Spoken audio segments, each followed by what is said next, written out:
Part 5. The Odyssey drifted silently in the void, its crew caught between hope and unease. The breakthroughs they had achieved with the entity were undeniable, but each step forward only deepened the mystery surrounding it. Communication was no longer one-sided. The object responded to their signals with increasing complexity, its patterns evolving into something resembling a dialogue. Yet for all their progress, the crew couldn't shake the feeling that they were being tested, not just observed. But Judge. Captain Daniel Hayes stood on the command deck, staring out at the sleek black form of the entity as it hovered nearby. Its movements were calm now, almost serene, but there was an undercurrent of tension in the air. Every pulse of light, every shift in energy, carried implications far beyond what anyone aboard could fully grasp. They were treading uncharted territory, and the stakes were higher than ever. "Sir," Lieutenant Emily Dawson called from her station, her voice breaking the quiet. "I've been analyzing the latest responses. It's different this time." Daniel turned to her, his brow furrowing. "Different how?" She hesitated, glancing down at her console before meeting his gaze. "It's not just responding to our messages anymore. It's asking questions. Well, not exactly questions, but it's probing us, testing our reactions. I think it's trying to figure out if we're trustworthy." Trustworthy. The word lingered heavily in Daniel's mind. Trust implied vulnerability, a willingness to let down defenses. And while the entity hadn't attacked them or shown overt hostility, it had already demonstrated capabilities far beyond anything humanity possessed. Could they afford to trust it? More importantly, could it afford to trust them? "Keep recording everything," Daniel instructed. "We need to understand what it's looking for. If we can anticipate its intentions, we might be able to guide the conversation." Emily nodded and returned to her work, her fingers flying over the controls as she decoded the intricate patterns. Meanwhile, Ensign Laura Bennett monitored the ship's sensors, keeping a close eye on the entity's movements. Despite its apparent cooperation, no one dared to lower their guard. Hours passed, and the exchanges grew more elaborate. The entity's pulses became layered, weaving together multiple frequencies that mimicked the structure of human speech. It wasn't language in the traditional sense, but it conveyed meaning through tone and rhythm, a symphony of information that required careful interpretation. "It's sharing memories," Emily announced suddenly, her voice tinged with awe. "Not directly, but through association. These patterns, they match the ones embedded in the crystal. It's showing us fragments of its past." Daniel stepped closer, leaning over her shoulder to examine the data. On the screen, images flickered, too life-hazy and fragmented, like half-forgotten dreams. He saw glimpses of towering cities bathed in golden light, skies filled with strange ships, and beings unlike anything he'd ever imagined. But alongside these visions came darker imagery, explosions, fire, and shadowy figures writhing in agony. "It's warning us," Daniel murmured, his voice low. "Showing us what happened to its creators." Emily nodded grimly. Their hubris led to their downfall. Whatever experiments they conducted unleashed forces they couldn't control. And this thing, it's one of those forces. "But it stayed behind," Daniel pointed out. "If it was part of the destruction, why didn't it leave when the others did?" "That's the question, isn't it?" Emily replied softly. "Maybe it felt responsible, or maybe it wanted to protect what remained the key." The key referred to the crystal, which still sat securely in the lab, glowing faintly as if alive. Its role in the story was becoming clearer, though its exact purpose remained elusive. Was it truly a tool for restoration, as the texts suggested, or was it something else entirely, a relic too dangerous to wield? Before they could delve deeper into the mystery, alarms blared throughout the ship. The crew sprang into action, their focus snapping back to the present. On the view screen, dozens of red dots appeared, moving rapidly toward their position. "Incoming ships," Laura shouted, her voice rising with panic. "Imperial Fleet Admiral Monroe's Armada." Daniel's heart sank. Admiral Rachel Monroe had arrived, just as he feared she would. Her orders were clear: neutralize the threat. But after everything they'd learned, destroying the entity seemed not only reckless, but potentially catastrophic. If it truly held the key to undoing the mistakes of its creators, then harming it could unleash consequences none of them were prepared to face. Hail them, Daniel commanded, stepping up to the communications panel. Tell them we're standing down. We've made contact. It's not hostile. Laura complied, sending the message across the comms. Moments later, Admiral Monroe's stern face appeared on the view screen, her expression unreadable. Captain Hayes, she began, her tone sharp and clipped. Explain yourself. Why haven't you engaged the target? Daniel took a deep breath, choosing his words carefully. Admiral, the situation is more complex than we initially believed. This entity is intelligent. It communicates, and it's attempting to share critical information with us. Destroying it could jeopardize. I don't care about your theories, Monroe interrupted, her voice cutting like steel. That thing has annihilated entire fleets. You have your orders. Eliminate it. Daniel clenched his jaw, frustration bubbling beneath the surface. With respect, Admiral, firing on it won't solve anything. It's faster, stronger, and smarter than anything we've encountered. Attacking will only provoke it and likely result in our destruction. Monroe's eyes narrowed, her patience clearly wearing thin. Then what do you propose, Captain? That we sit idly by while it picks us off one by one? No, Daniel replied firmly. We've established communication. We're learning its motives, its history. If we act impulsively, we risk losing the chance to prevent another disaster like the one that destroyed its creators. For a moment, Monroe said nothing, her gaze locked onto Daniel's. Finally, she leaned closer to the camera, her voice dropping to a near growl. You have 24 hours, Hayes. Use that time wisely. If you fail to resolve this, I will take matters into my own hands. Is that understood? Yes, Admiral, Daniel answered stiffly. The transmission ended, leaving the room in tense silence. The crew exchanged worried glances, the weight of Monroe's ultimatum settling heavily over them. 24 hours wasn't much time, especially when dealing with something as enigmatic as the entity. We need to move faster, Daniel said finally, turning to Emily. Can we accelerate the decoding process? Focus on the parts of the crystal related to the key? Emily hesitated, glancing at the artifact. I can try, but pushing too hard might destabilize it again. Last time, we nearly lost containment. We don't have a choice, Daniel insisted. If Monroe attacks, we'll lose everything, including any chance of understanding it. Emily nodded reluctantly and set to work, pouring all her focus into unraveling the crystal's secrets. Meanwhile, Daniel addressed the crew, his voice steady despite the urgency of the situation. Everyone, listen up. Admiral Monroe isn't going to wait forever. We need to prove that this entity isn't a threat. If anything, it's a guardian. Keep monitoring its behavior, document every interaction, and prepare contingency plans in case things go south. Understood? The crew murmured their acknowledgement, determination replacing fear in their expressions. They knew the risks, but they also understood the importance of their mission. Failure wasn't an option, as the hours ticked by. The entity continued to communicate, its patterns growing increasingly intricate. It shared more memories, revealing glimpses of its creator's final days. Through the fragmented images, the crew pieced together a tragic tale of desperation and sacrifice. The survivors who transcended physical form had done so not out of cowardice, but out of necessity.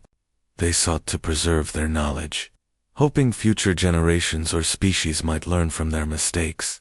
They didn't abandon it, Emily realized aloud, her voice trembling with emotion. They entrusted it with their legacy. That's why it stayed behind to protect the key and ensure their story wasn't forgotten. Daniel nodded, his resolve strengthening. If we can convince Monroe of that, maybe she'll stand down.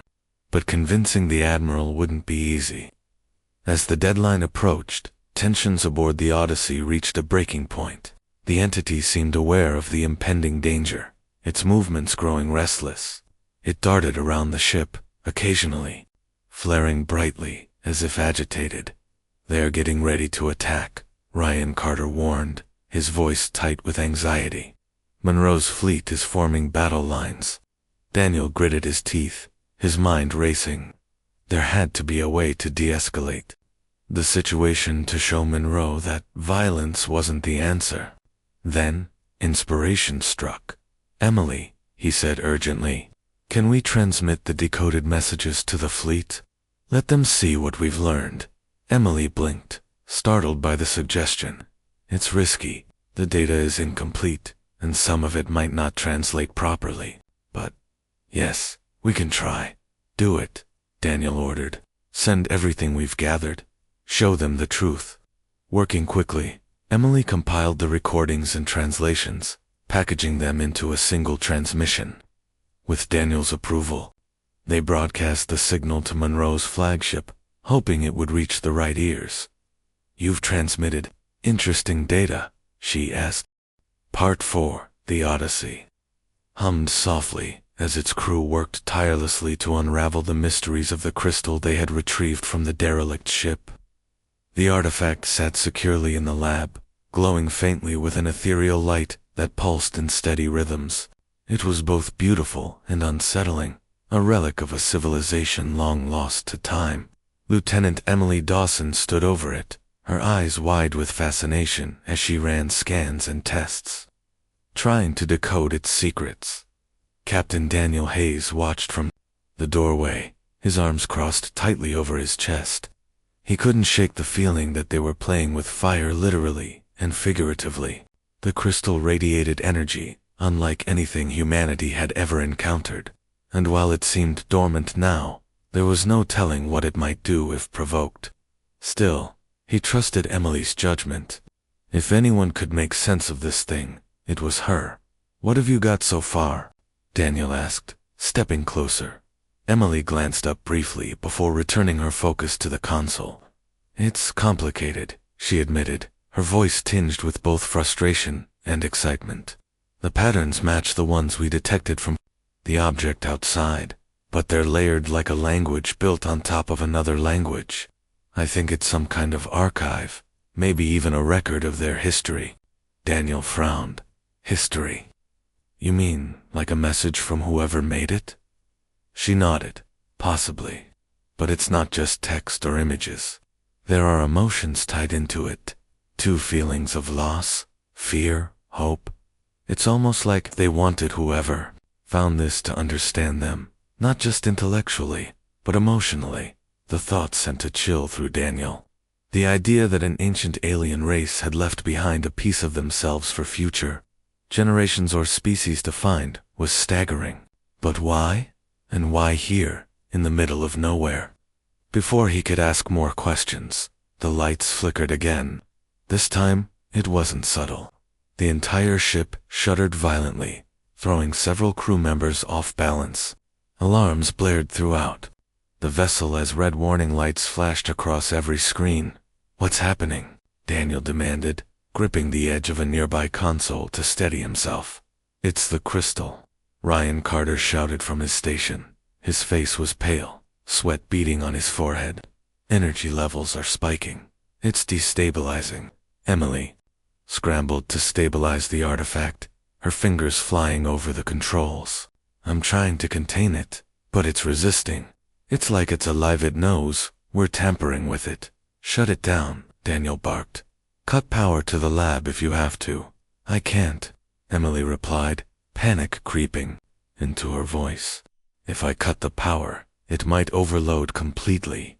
We need to let it finish whatever it's doing." The ship rocked again, harder this time. Panels sparked, and consoles shorted out as the crystal's glow intensified, filling the room with blinding light. The hum returned, louder and deeper than before, resonating through every surface and vibrating in their bones. For a moment, it felt as though the very fabric of reality was bending around them. Then, just as suddenly as it had started, the chaos subsided. The light dimmed, the vibrations ceased, and the ship stabilized. Everyone froze, staring at the crystal, which now emitted a soft, steady pulse instead of the erratic bursts of energy from moments ago. Well, Laura Bennett muttered weakly from the corner, clutching her headset. That was terrifying. Daniel ignored her, striding toward Emily. Report. What happened? She exhaled shakily, her hands still trembling as she checked the readings. The crystal, it activated itself. It wasn't responding to our scans anymore. It took control. Whatever it just did, it did on its own terms. And? Daniel pressed. And? Emily hesitated, glancing at the view screen. Her expression shifted from fear to awe. Sir, you need to see this. On the main monitor, a series of symbols appeared, projected directly from the crystal. They were intricate and alien, flowing across the screen in waves that seemed almost organic. Beneath them, lines of text began forming not in any human language, but in something close enough to be translated. It's speaking. Emily whispered, her voice barely audible over the hum of the lab equipment. It's showing us their story. Daniel leaned closer, studying the images and words as they unfolded. At first, it was fragmented and disjointed, like pieces of a puzzle scattered across the screen. But slowly, a narrative began to emerge, tale of a once great civilization that had reached heights humanity could scarcely imagine. They had mastered space travel, unlocked the secrets of the universe, and created technologies so advanced they bordered on magic. But greatness came at a cost. The text spoke of hubris, of pushing boundaries too far.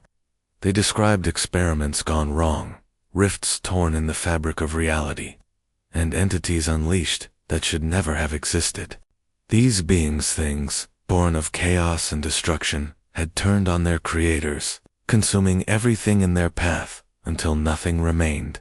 They didn't die out naturally, Emily said quietly, reading ahead. They were wiped out by their own creations. The revelation hung heavily in the air. The crew exchanged uneasy glances, each of them grappling with the implications. If the entity outside was one of these creations, then they weren't dealing with a mere machine or weapon. They were facing something far older and more dangerous than anyone had anticipated. But why is it still here? Ryan asked, breaking the silence. If its creators are gone, shouldn't it be too? Emily shook her head. Not necessarily. Look at this part. She pointed to a section of the text where the symbols changed, becoming darker and more jagged. It says something about survivors. A few managed to escape the destruction, transcending physical form to survive beyond death. They became echoes, remnants of what they once were. Daniel's stomach churned. You're saying the object outside isn't just a machine. It's alive, conscious. Yes, Emily confirmed, and it's not alone. There are others like it, scattered throughout the galaxy.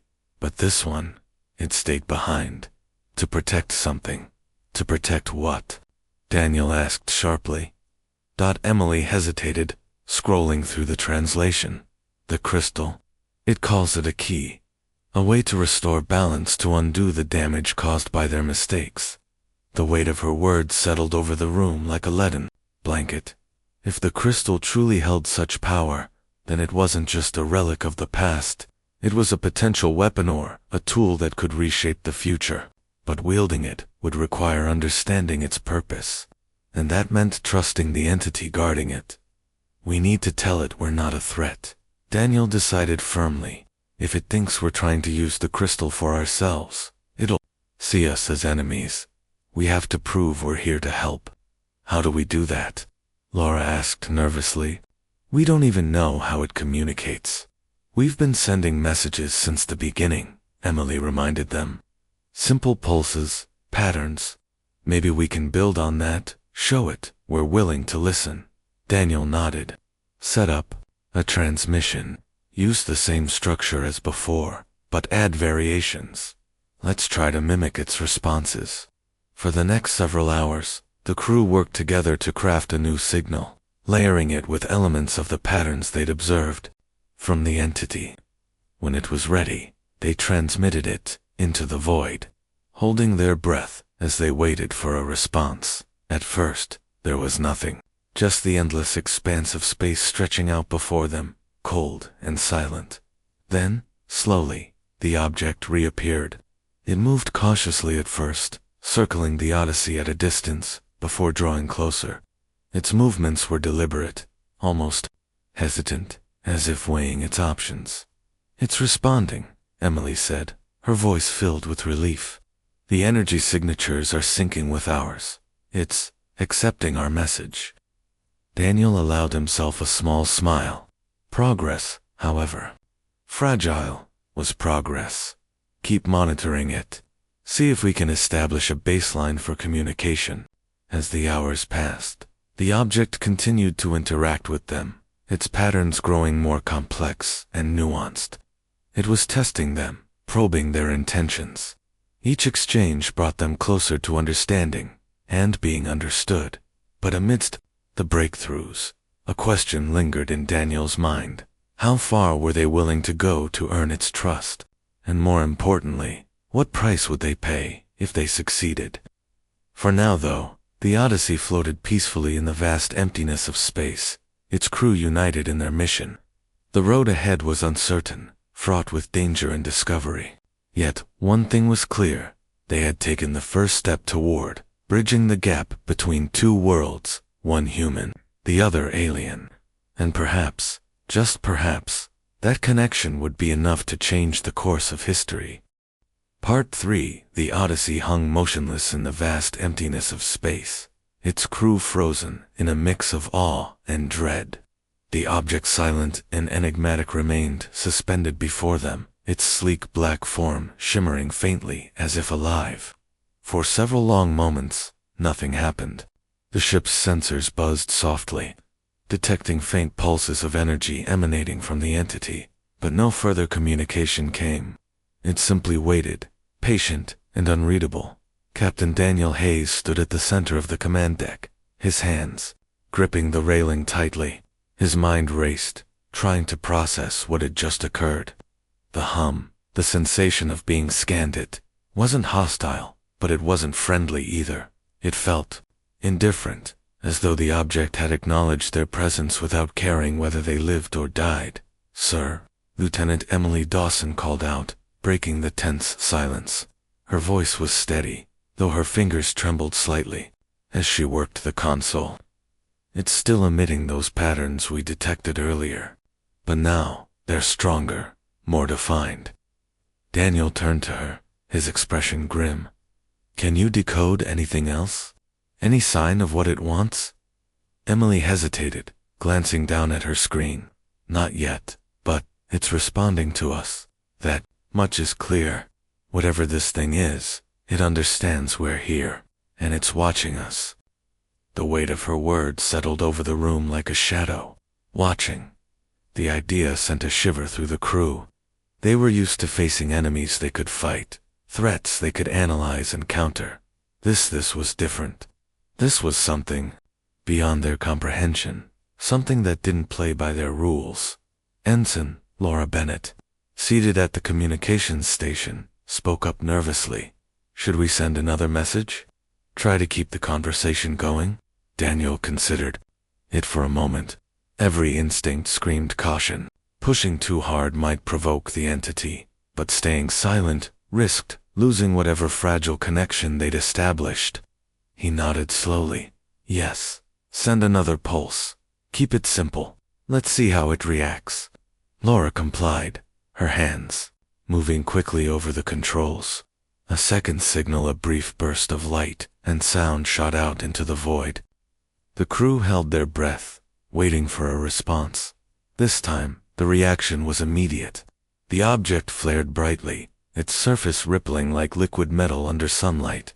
Then, with a suddenness that made everyone jump, it darted forward, closing the distance between itself and the Odyssey in an instant. It stopped just short of the ship's shields, hovering so close that its dark form filled the viewport. "It's doing it again," Ryan Carter shouted from the engineering station. His face was pale, sweat beading on his forehead. "Energy levels are spiking. Shields are holding for now, but I don't know how long they'll last." Daniel clenched his jaw. "Maintain shield integrity. Divert power if you have to." Ryan nodded and began rerouting energy reserves, his fingers flying across the panel.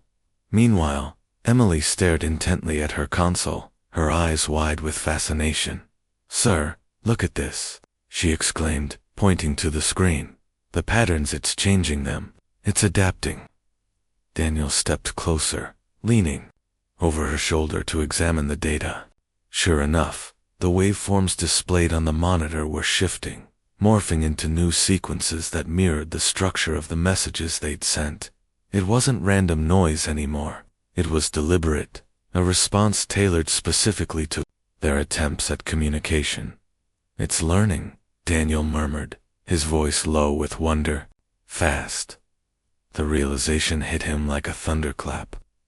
If the entity could adapt this quickly, then it wasn't just intelligent, it was far smarter than anything humanity had ever encountered, and that intelligence came with implications both thrilling and terrifying. Could they truly hope to understand it? Or would any attempt at interaction only reveal how small and insignificant they were in comparison? Before he could dwell on those thoughts further, the object moved again. This time, instead of circling or hovering, it began drifting away, retreating back into the depths of space. Its movements were smooth and unhurried, almost graceful. "No, wait," Emily cried, standing abruptly. "It's leaving. We can't let it go, not now." Daniel hesitated, torn between caution and curiosity. Chasing after the entity was risky. It had already demonstrated capabilities far beyond their own, yet letting it slip away meant losing their best chance at unraveling its mysteries. "Set a pursuit course," he ordered finally, his decision firm. "Keep your distance, but stay within sensor range. I want to know where it's going." The crew sprang into action, the tension aboard the ship giving way to focused determination. The Odyssey's engines roared to life, propelling the vessel forward as it followed the retreating object. Despite the advanced technology of the starship, keeping up proved challenging. The entity moved with impossible speed, darting through space as if gravity and inertia were mere suggestions rather than laws. "It's toying with us," Ryan muttered, frustration evident in his voice. "We're pushing the engines to max output, and it's barely even trying." Daniel ignored the comment, his attention fixed on the viewscreen. The object seemed content to lead them on, maintaining just enough distance to stay ahead, while ensuring they didn't lose sight of it entirely. It was as if it wanted them to follow, to see where it would go next. Hours passed, the chase stretching into what felt like an eternity. The Odyssey ventured deeper into uncharted territory, farther from the safety of Imperial borders. Stars grew sparse, replaced by swirling clouds of cosmic dust and eerie nebulae that cast ghostly hues across the ship's hull. The isolation weighed heavily on the crew, their unease growing with each passing moment. Finally, the object slowed, coming to a stop near the edge of a massive debris field. Shattered fragments of metal and stone floated aimlessly, remnants of some ancient catastrophe. At the center of the wreckage loomed a massive structure, a derelict ship, its once proud frame now scarred and battered by time. "What is that?" Laura whispered, her voice trembling. Daniel studied the image on the view screen, his brow furrowing. The ship was unlike anything he'd ever seen. Its design was alien, jagged and asymmetrical, as if constructed by a mind that rejected symmetry and order. Strange symbols adorned its surface, glowing faintly despite the centuries or, perhaps millennia, that had passed since it last sailed the stars. The object's heading toward it, Emily said, pointing to the screen. It's guiding us there. Daniel nodded, his instincts telling him this was important. Bring us in closer, slow and steady. Let's not spook it. As the Odyssey approached the derelict ship, the object positioned itself near the largest section of the wreckage, hovering protectively. Sensors swept the area, picking up faint traces of energy emanating from within the ruins. Whatever lay inside, it was still active barely. Life signs? Daniel asked, turning to Emily. She shook her head. Negative. No organic signatures detected, but there's residual power flowing through parts of the structure. It's faint, but it's there. Could it be automated defenses? Ryan suggested, his tone wary. Maybe, Daniel replied, but we won't know unless we take a closer look. He turned to address the crew. Prep and away team. We're going in. The announcement sparked a flurry of activity as preparations began. Armed with scanners and tools, Daniel selected a small group to accompany him. Emily, whose expertise in decoding alien signals would be invaluable. Ryan, whose technical skills might help navigate the ship's systems. And 2 security officers, tasked with protecting the team should things turn dangerous. As they boarded a shuttlecraft and departed the Odyssey, the object watched silently, its presence looming large in their minds. It made no move to stop them, nor did it offer assistance. Instead, it simply hovered nearby, as if observing their every step. The interior of the derelict ship was dark and foreboding, its corridors narrow and twisted. Strange lights flickered intermittently, casting eerie shadows on the walls. The air was thick with dust, and the floor creaked underfoot, evidence of the structure's age and instability. This place gives me the creeps, one of the security officers muttered, his weapon raised cautiously. Daniel couldn't argue. Everything about the ship felt wrong, unnatural. The architecture defied logic, with passages leading nowhere and rooms stacked atop one another in impossible configurations. It was as if the builders hadn't designed it for humans or any other known species. They pressed onward, guided by the faint energy readings picked up by their scanners. Eventually, they reached a chamber deep within the heart of the ship. In its center stood a pedestal, atop which rested a crystalline device pulsing with soft, rhythmic light. That's it, Emily breathed, stepping forward. That's the source of the energy. Daniel held up a hand, signaling caution. Stay alert. We don't know what this thing does. Emily nodded and approached the pedestal carefully, her scanner humming as she analyzed the crystal. It's incredible. The material is completely unknown to our databases, and these patterns they match the ones emitted by the object outside.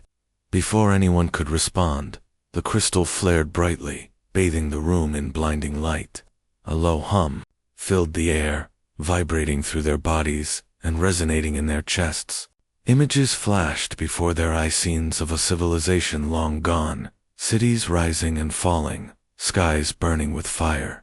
Voices echoed in their minds, speaking in languages they couldn't understand, but somehow felt connected to. What was that? Ryan stammered.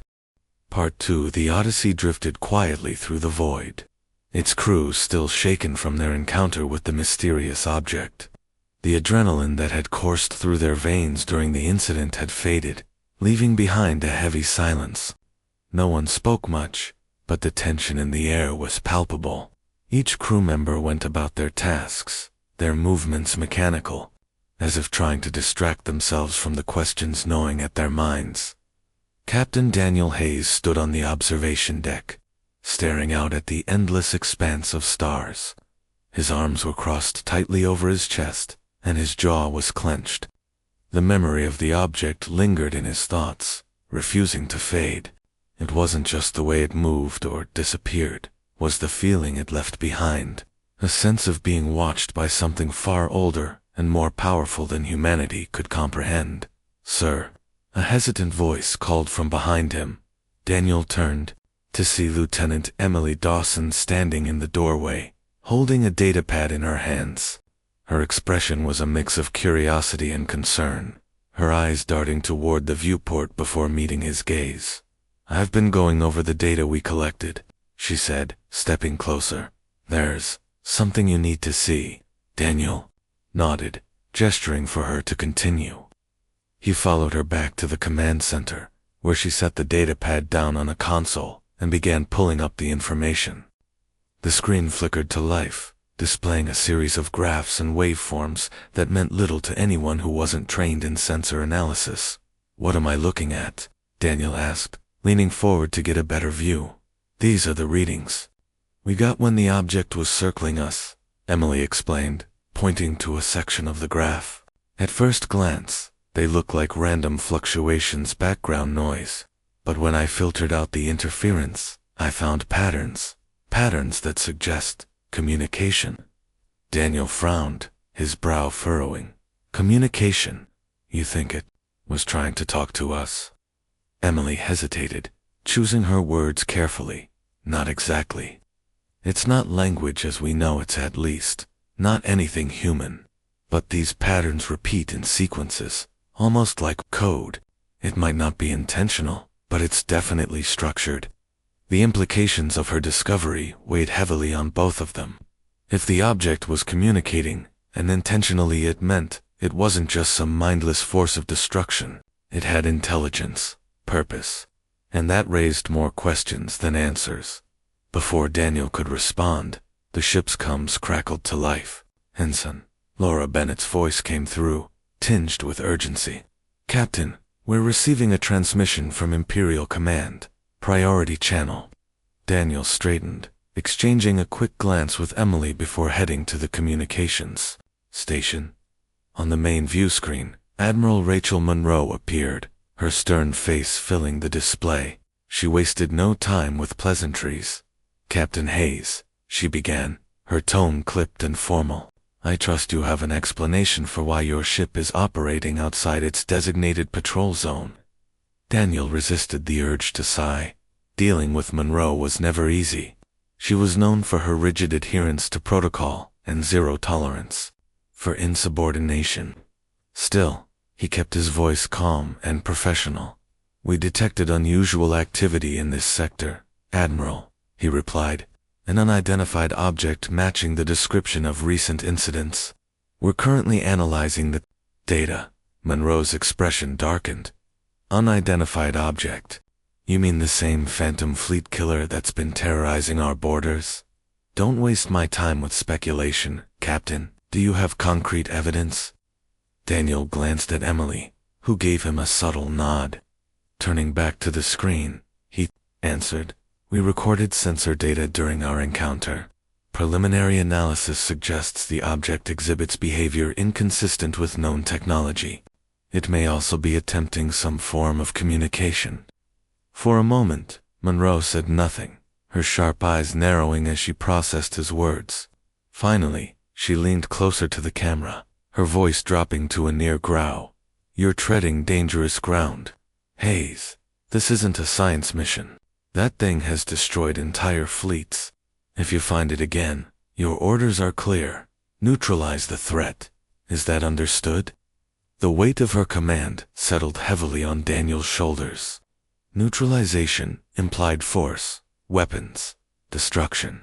But after what they'd witnessed, he couldn't shake the feeling that violence wouldn't solve anything. Still, arguing with Monroe would only make things worse. "Understood, Admiral," he said stiffly. "Good." Monroe's image vanished from the screen, leaving the room in silence once more. As the crew returned to their stations, Daniel turned to Emily. "What do you think?" She hesitated, glancing around to ensure no one else was listening. Lowering her voice, she said, "If it's intelligent, and I believe it is, then attacking it might provoke a response we can't handle. We need to learn more before we act." Daniel nodded slowly. He agreed with her, but Monroe's orders loomed large. Defying the Empire's high command was a risky move, one that could end his career or worse. Yet, doing nothing felt equally wrong. They couldn't let fear dictate their actions, not when so much was at stake. Over the next few hours, Emily worked tirelessly to decode the patterns she'd discovered. With the help of the ship's AI, she began piecing together fragments of what might be a rudimentary language. It was slow, painstaking work, but each breakthrough brought them closer to understanding the entity. Meanwhile, Daniel paced the command center, his mind racing. He replayed the encounter in his head, searching for clues he might have missed. The way the object had circled the Odyssey, was it curious, threatened, or simply observing? Its disappearance had been sudden, almost as if it had grown bored or decided they weren't worth its time. His thoughts were interrupted by Ryan Carter, the engineering officer, who approached him with a concerned look. "Captain, I've been running simulations based on the energy signatures we picked up," Ryan said, holding out a tablet. "Whatever that thing is, it doesn't operate on conventional power sources. The levels we recorded are off the charts, orders of magnitude beyond anything we've seen." Daniel took the tablet, studying the numbers displayed on the screen. "What does that mean?" "It means," Ryan replied grimly, "that if it wanted to, it could tear us apart without breaking a sweat. Our weapons wouldn't even scratch it." The realization sent a chill through Daniel. They were completely outmatched, and yet the object hadn't attacked. Why? Was it testing them, studying them, or was it simply indifferent? As the hours stretched into days, the crew grew increasingly restless. The initial shock of the encounter had worn off, replaced by a simmering anxiety. Rumors spread among the lower decks, fueled by half-remembered survivor accounts and wild speculation. Some claimed the object was a weapon created by an ancient alien race. Others believed it was a living being, a remnant of a civilization long extinct. A few even whispered that it wasn't of this universe at all, that it had come from somewhere else entirely. Despite the growing unease, Emily remained focused on her task. Late one night, as most of the crew slept, she made a breakthrough. The patterns she'd been decoding finally began to take shape, forming a sequence that repeated itself across multiple frequencies. It wasn't language in the traditional sense, but it was close enough to serve as a starting point. Excited, she rushed to the command center, where Daniel was reviewing reports. "Sir," she exclaimed, waving her datapad, "I think I've got something." Daniel looked up, his fatigue momentarily forgotten. "What is it?" "It's a pattern or rhythm, almost like music," Emily explained, showing him the screen. "It's consistent, deliberate. I think it's how the object communicates. If we can replicate it, maybe we can send a message back." Daniel stared at the waveform, his mind racing. Communicating with the entity was risky, but it was also their best chance at understanding it. And understanding was the key to survival. "All right," he said finally. "Let's do it, but we'll keep it simple. Just a basic greeting. No need to give away too much." Emily nodded, already typing commands into her console. Together, they crafted a short message, a pulse of light and sound designed to mimic the entity's own patterns. When it was ready, Daniel gave the order to transmit. The signal shot out into the void, carried by the vast emptiness of space. For several tense minutes, there was no response. The crew held their collective breath, waiting for any sign that their message had been received. Then, suddenly, the sensors lit up. Something was approaching fast. "It's back," Laura shouted, her voice rising with panic. On the view screen, the object reappeared, its sleek black form cutting through the darkness like a blade. This time, however, it didn't circle the ship. Instead, it hovered directly in front of the Odyssey, unmoving. And then, it spoke. The ship shuddered, as a wave of energy washed over it, accompanied by a low, resonant hum that seemed to vibrate through every surface. The lights dimmed again, and for a brief moment, everyone aboard felt a strange sensation as if they were being scanned, examined, judged. When the hum subsided, the object remained motionless, as if waiting. "Well," Daniel muttered, under his breath, his heart pounding. "That answers that question." Emily stared at her console, her fingers flying over the controls. It responded, "Sir, whatever just happened, it recognized our message." Part 1. The Starship Odyssey drifted silently through the endless expanse of space, its sleek metallic hull reflecting the faint glow of distant stars. Inside the command center, Captain Daniel Hayes stood with his hands clasped behind his back, staring intently at the holographic display hovering in front of him. The room was alive with quiet murmurs as crew members monitored their stations, each focused on their tasks. But there was an underlying tension that no one spoke about openly. It hung in the air like a shadow, unspoken yet impossible to ignore. Daniel shifted slightly, his sharp blue eyes scanning the data streaming across the screen. They were patrolling the edge of charted space, where the Empire's influence faded into the unknown. This region had always been dangerous spirits, rogue AI, and other threats lurked here, but recently, something new had emerged, something far more terrifying. For weeks now, reports had trickled in from nearby sectors. Fleets had vanished without warning, entire squadrons wiped out in moments.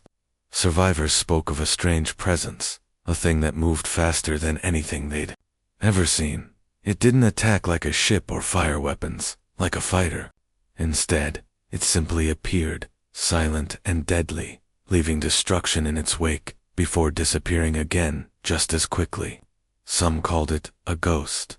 Others refused to name it at all, too afraid even to give it form in words. "Anything yet?" Daniel asked, breaking the silence. Lieutenant Emily Dawson glanced up from her console, her fingers pausing over the controls. She shook her head, her dark hair falling loosely around her face. "Negative, sir. Sensors aren't picking up anything unusual. Just empty space." Daniel frowned, but said nothing. He trusted Emily. She was one of the best sensor operators in the fleet. If she said there was nothing, then there probably wasn't anything within range. But that didn't ease the knot in his stomach. Reports of this thing had grown more frequent, and none of them ended well. Whatever it was getting bolder. "Keep scanning," he ordered, turning back to the display. "We're not leaving until we've swept every inch of this sector." "Yes, sir," Emily replied, her voice steady, despite the unease in the room. As the minutes ticked by, the tension only grew thicker. The crew exchanged nervous glances, though no one dared say what everyone was thinking. What if they found it? What if the stories were true? Then, suddenly, the lights flickered. It was subtle at first, brief dimming, barely noticeable, but it sent a jolt of alarm through the command center. Heads snapped up, and hands instinctively reached for consoles. "What was that?" Daniel demanded, his voice sharper than usual. "I don't know, sir," said Lieutenant Ryan Carter, the engineering officer. His fingers danced across his panel as he ran diagnostics. "Power levels are stable. No malfunctions detected." Before anyone could respond, the flickering stopped as abruptly as it had started. For a moment, the room fell deathly quiet, save for the soft hum of machinery. Then Emily gasped. "Sir," she exclaimed, her voice rising with urgency. "I'm reading something big, out near the edge of our range." Daniel stepped closer to her station, leaning over her shoulder, to examine the readings. On the screen, a cluster of erratic signals pulsed faintly against the backdrop of static.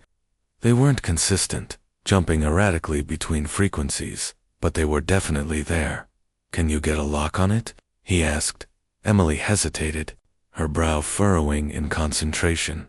"It's moving too fast. Every time I try to track it, it shifts position.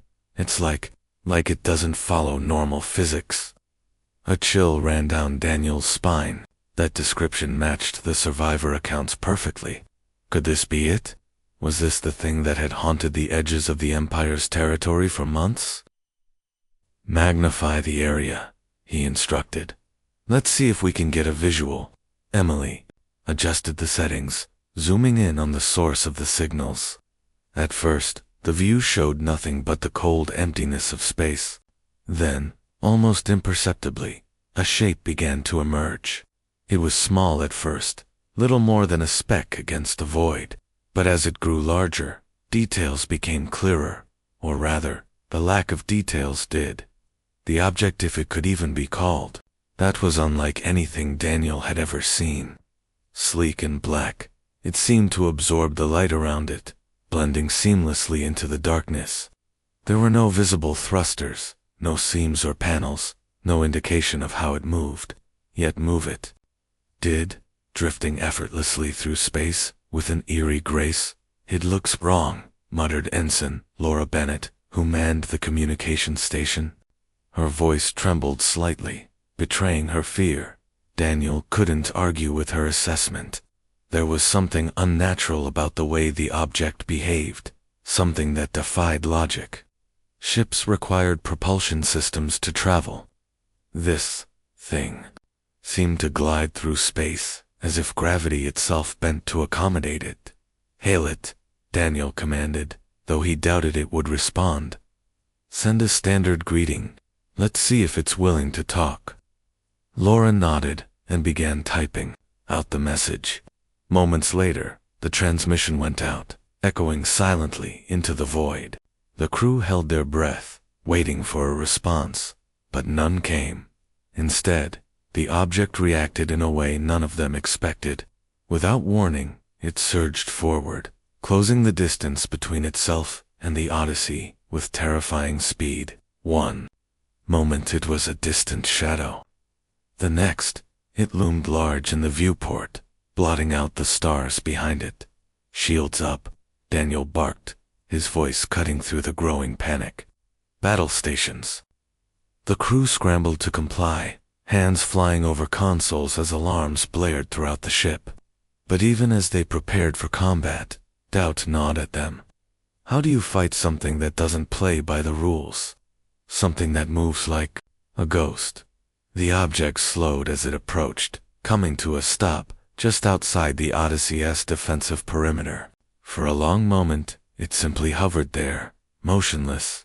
Then, without warning, it darted sideways, circling the ship in a blur of unnatural movement. The crew watched in stunned silence as it performed maneuvers that should have been impossible, weaving through space with precision and speed that defied explanation. "It's toying with us," Ryan muttered under his breath, his knuckles white as he gripped the edge of his console. Daniel clenched his jaw, forcing himself to remain calm. Fear wouldn't help them now. "Keep tracking it," he ordered, "and stay ready. If it makes a hostile move," well, he never finished the sentence. Before he could, the object vanished. Just like that, it was gone, leaving behind only silence, and the faint afterimage of its presence burned into their minds. The crew stared at the empty space where it had been, disbelief mingling with relief. What just happened?" Laura whispered, her voice barely audible over the hum of the ship's systems. Daniel didn't answer immediately. He turned away from the viewport, his expression grim. Whatever they had encountered, it wasn't just a ship or a weapon. It was something else entirely. Something they didn't understand, and perhaps never would. "We need answers," he said finally, his voice firm, despite the uncertainty swirling inside him. "Start analyzing everything we recorded. I want to know what that thing is, where it came from, and why it's here." As the crew returned to their duties, Daniel allowed himself a brief moment of reflection. The Empire prided itself on its strength, its ability to conquer any challenge. But this was different. This wasn't a battle that could be won with firepower alone. And deep down, Daniel knew that confronting this entity might force humanity to confront truths it wasn't ready to face. For now, though they had survived, and in the vast, unforgiving expanse of space, survival was victory. Enough